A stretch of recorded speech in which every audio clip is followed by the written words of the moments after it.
Where I'm right now, there's a thick plume of smoke, and you can see crowds of people, including emergency service workers and police officers, running from the scene, screaming. And there's a school nearby where there were kids in the schoolyard. That has been emptied out, and they're running up the street now, too.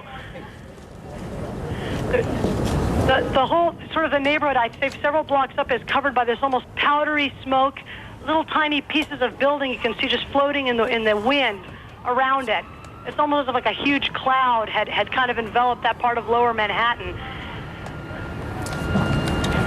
It is just one of those awful moments that you need to look at for a minute or two to absorb exactly what has happened.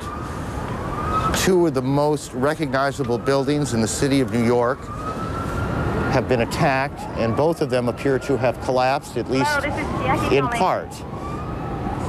The second of the two collapses taking place just a moment or so ago, perhaps 2 or 3 minutes ago. There are also apparently coordinated attacks that have taken place in Washington on the Pentagon. The State Department has been evacuated.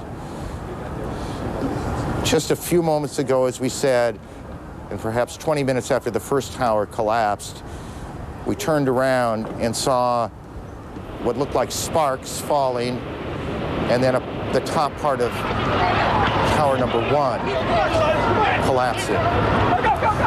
These are shots from the ground of that scene.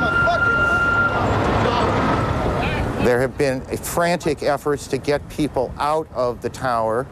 Now this is tape, and you can see now whether that was an explosion or exactly what happened that caused that second tower to collapse. We cannot tell you.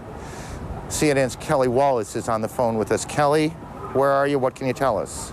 Aaron, I'm just about 4 blocks north of the location of where the World Trade Center was standing. I was actually en route to the command center, people really staring in disbelief. And then as you saw, of course, the pictures watching that tower come down, people just couldn't believe their eyes.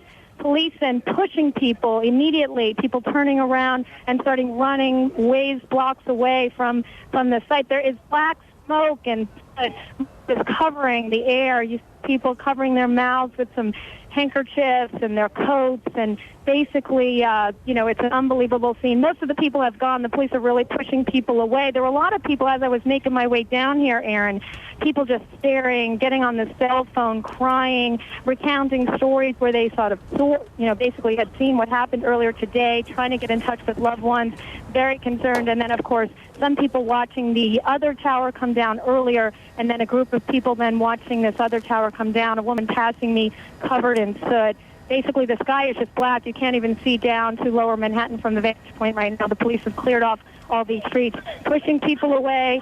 Police telling us that you have to get out of here, pushing people away in garages. It's an unbelievable scene, Aaron.